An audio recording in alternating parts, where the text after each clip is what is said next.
Observatory fans. Well, I never. I've seen that new study, the pyramids. Could be waterware. Waterware. Of all things, it could be waterware.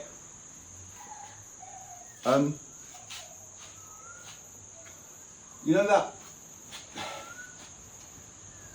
emoji, the one that goes. So there's that post, right?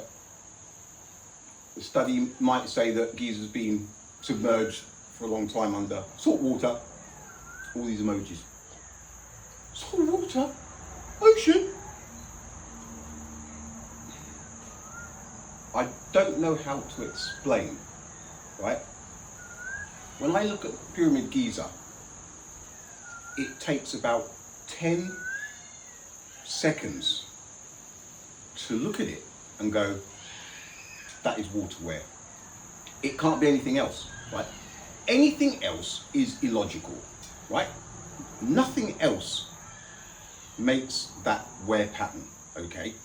Now, the anger from people, me just saying, no, I think that's that and that's that.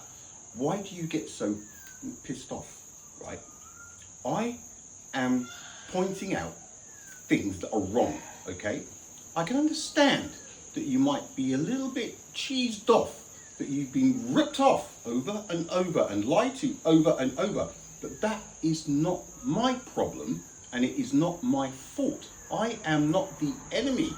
Those of you that cannot handle being wrong, every day I'm seeing it now. People are just throwing their just cognitive dissonance, right?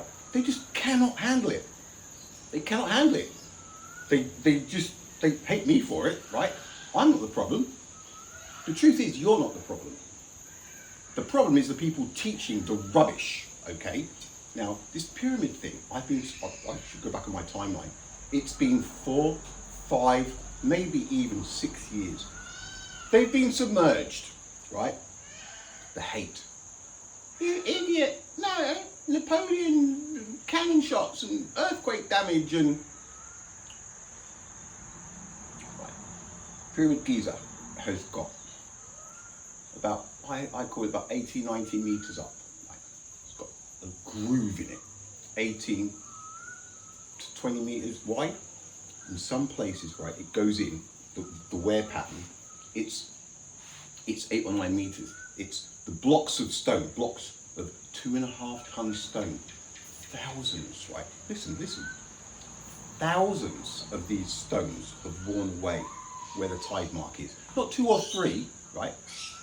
Thousands upon thousands have worn where this water's gone for possibly hundreds of thousands of years. It's very obvious. It cannot be anything else, okay? It's not Napoleon, some people. Napoleon with the cannons and the boats. North, south, east, west faces. About 80 plus meters high. And it's Napoleon War. It's a fantastic effort. He must have been there for all eternity with cannons to do that wear pattern. It's lightning strikes, lightning strikes. Lightning strikes, right? On the north, south, east, west faces. And it's cut a groove into the pyramid that looks extremely like waterware. What happened to the other 2 pyramids? No lightning strikes on there. Maybe it's because it's a little bit lower down, possibly. So that lightning strike only strikes like up high, because lightning comes from high, so that would make sense. Earthquake damage. Other pyramids, fine. But Giza, again, it's the height thing, isn't it? It's just that extra bit taller. So the earthquake damage, because it's feasible. A tide mark, a wear mark on all north, south, east, west, 20 meters wide. It's feasible that the ground could shake and that, like a necklace, fell off of Pyramid Giza, while the other 2 pyramids just watched on in horror. Giza, your neck. What else is there? Doesn't really matter what else there is, but people. Can I say it? No, because it's offensive. I was just going to, but you shouldn't use words like stupid and idiot. The words that you use for me, okay? Pyramid Giza you won't ever see a more obvious water wear pattern with three ancient structures. One that just so happens to have been tall enough to keep its neck out of the water. There's a tide mark wear pattern, and then all three of them have got the same wear pattern, where the water over the years has just slowly rock-a-bye baby all the way down. You presume it's happened only once, but who knows? But 4,500 years, I tell you what, there was an old school way of house training puppies when they used to pee or do caca. Used to get in their noses and go, no, right? I'd love to. Every single one of you has called me an idiot. I'd like to get the pyramids one day, and then the speed of light one day, and just go and a big queue of you, and me just grab the back of your hair and just go, see, the pyramid. I'd love to do that, but we can't do that because then we get charged, and it's a nightmare. So we don't react, do we? Now we just put up with it. It's been a long road. Pyramid Giza. There hasn't ever been anything more obvious until the speed of light. So what we have, let me put the lights on, talk about the speed of light. You might have to bear with me a bit. This is going to travel at 299,792 kilometers per second to get over there. So yeah, it's not going to be, it won't be all that flash, but I'll be over there in a minute. Oh, I'm plugging it in. Oh, it's like it was almost absolute. Right. I might come across sometimes as a bit arrogant. I'm just so fucking tired. Do you know what it's like? Day after day after day, trying to make people see, and just this fucking brick wall in front of me every day. It makes you a little bit anti everything, but I'm still here, aren't I? 1,390,000 kilometers. Diameter of the sun. If we divide the diameter of the sun by the speed of light, we get the magic number 4.6, and that's seconds. And that's broken down, that diameter is broken down into sections, 4 seconds, right? And that last section is supposed to be a 0.6, right? So that's 1 second, that's 2, that's 3, that's 4, and 0.6. So that's 299,792 kilometers in that thing. Then we've got the same in there, 299,000, and then this block is 209, right? So that's how it works. That's how it's broken down. That's how you can see the 4.6 seconds taking place. So, we want to nut this down. How are we going to do it? I went to speak to the astrophysicist community, and they allowed me to use their bag of hypothetical tricks. So, hand in the bag, come up with a hypothetical sun that has a diameter of 299,792 kilometers. On the nose, this hypothetical bag, there is nothing that you cannot muster out of this bag. It's good, especially when you're doing these kind of theories. But this is more along the factual side. Like, when I finish this on the board, I'll put all the hypothetical suns back in the bag. They won't linger about for 4 years bouncing between theories to make things work. Right, 299,792 kilometers. Sun with the diameter that's exactly the same as the speed of light. So, it would take this sun 1 second to radiate light the distance of its diameter, because its diameter is 299,792 kilometers per second. No, not the per second, 299,792 kilometers. So that's going to be a start. Too big. Let's divide it by 10. So what do we get? 299,792 divided by 10. We've got another into the hypothetical bag. Don't worry, it won't run empty. We've got a star with a diameter of 29,979 kilometres. Right? So what's that going to do for the speed of light now? That means it's going to take, we divided it by 10, so it should take 1/10 of a second, shouldn't it? At the speed of light, 299,792 kilometers per second, if we divide 299 by 10, we get 29,979 kilometers. It should take 1/10 of a second. Perfect. Too big. Hypothetical bag. Let's divide it by 10 again. Divide by 10. So now we've got 29,000, 2,997. 2,997 kilometers in diameter. Smaller than the moon all of a sudden. Right? Now, 1/10 of a second, we divided it by 10 again. That's going to be 1/100th of a second, isn't it? So, with a diameter of 2,997 kilometers, it would take the speed of light 1/100th of a second to travel that distance. 1/100th of a second to travel that distance. Still too big. Let's divide it by 10 again. So we divide 2,997 by 10 and we get a sun with a diameter of 299 kilometers. It's good, this hypothetical bag, isn't it?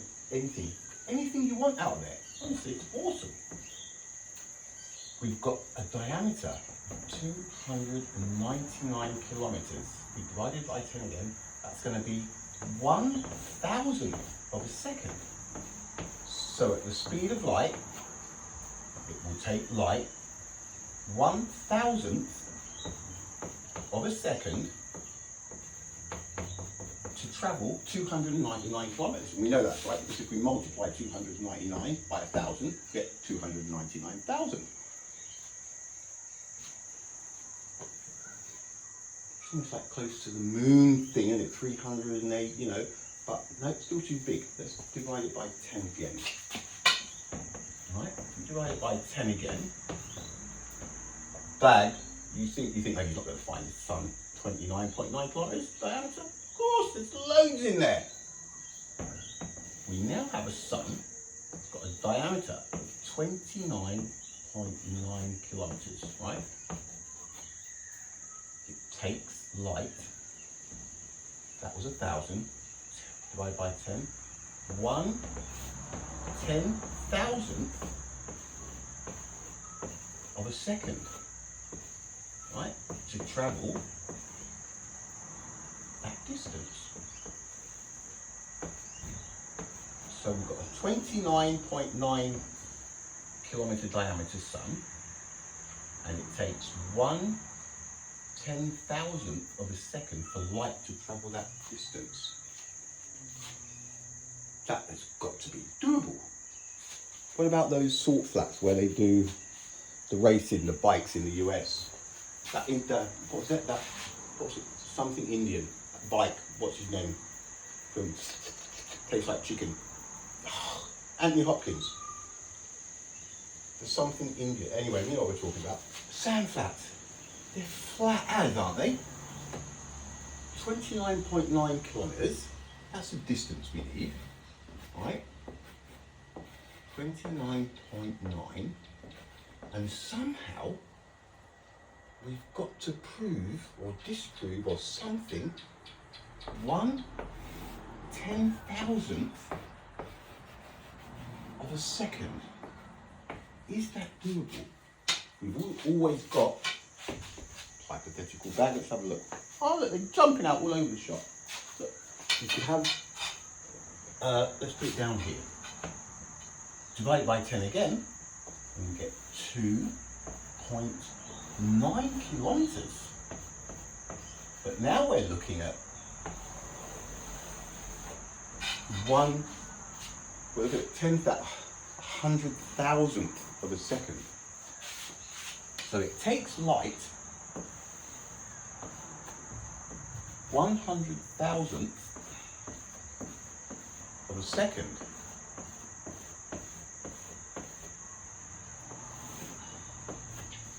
to travel 2.9 kilometres. Is that doable? Have they got anything? I mean, they've got cameras that take 10 trillion frames per second, haven't they? 10 trillion frames per second. There must be something.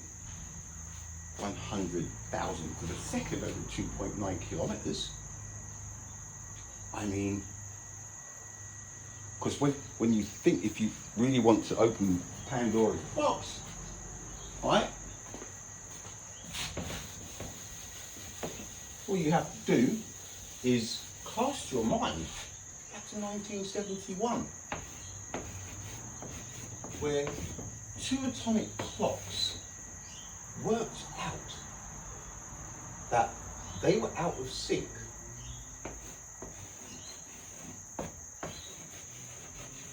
by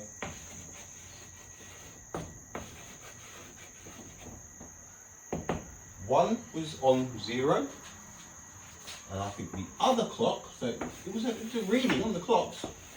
I actually had a reading back in 1971. They weren't silly. They didn't make it up. They didn't guess this number. So 100, 100,000, 100 million, 100 billion. Right? Now, this number, it was out. One plane had an atomic clock, and it came back with, I don't know how they did it, but the other one was out by something like, I don't know, let's say 290. Now this is a second. This is a second. One atomic clock was out of sync with the other one. 1 billion, right? 290th, no, what is it? 100 billion, no, 290 billionths, that's right. 290 billionths of a second. 1971. 1971. One plane went one way, one plane went the other way, and when they finally did the landing, and how did they do it? How? Was there a certain line that the planes had to land in, or what? We're talking.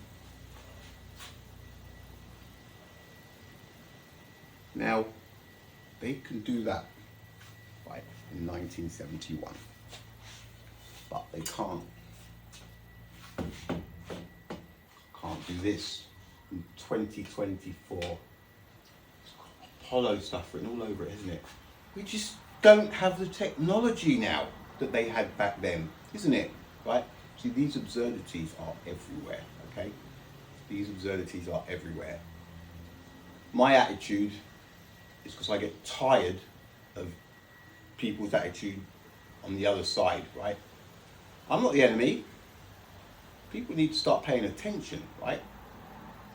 This speed of light, the sun, when you look up at that sun on a sunny day, right, and it's warm, it's hot, it should be as obvious to you that that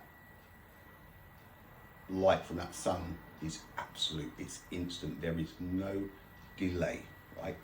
It's as obvious, once you start to see things as they are, like I see things, it's as obvious as waterware on the top of Pyramid Giza. It's just, there's no doubt. I don't know how they've done this to everybody, right? But they've almost eradicated common sense. When I bring up common sense is, this is all common sense. I'm not a physicist, I'm not anything. But when you can add, subtract, divide and multiply.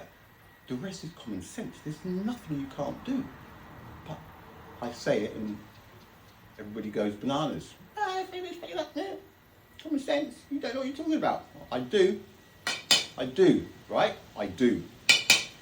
So this will probably be, we're getting closer and closer to where they don't want us to be. So we might get 2 or 3 views, but I will post it in all the places that I do again, right?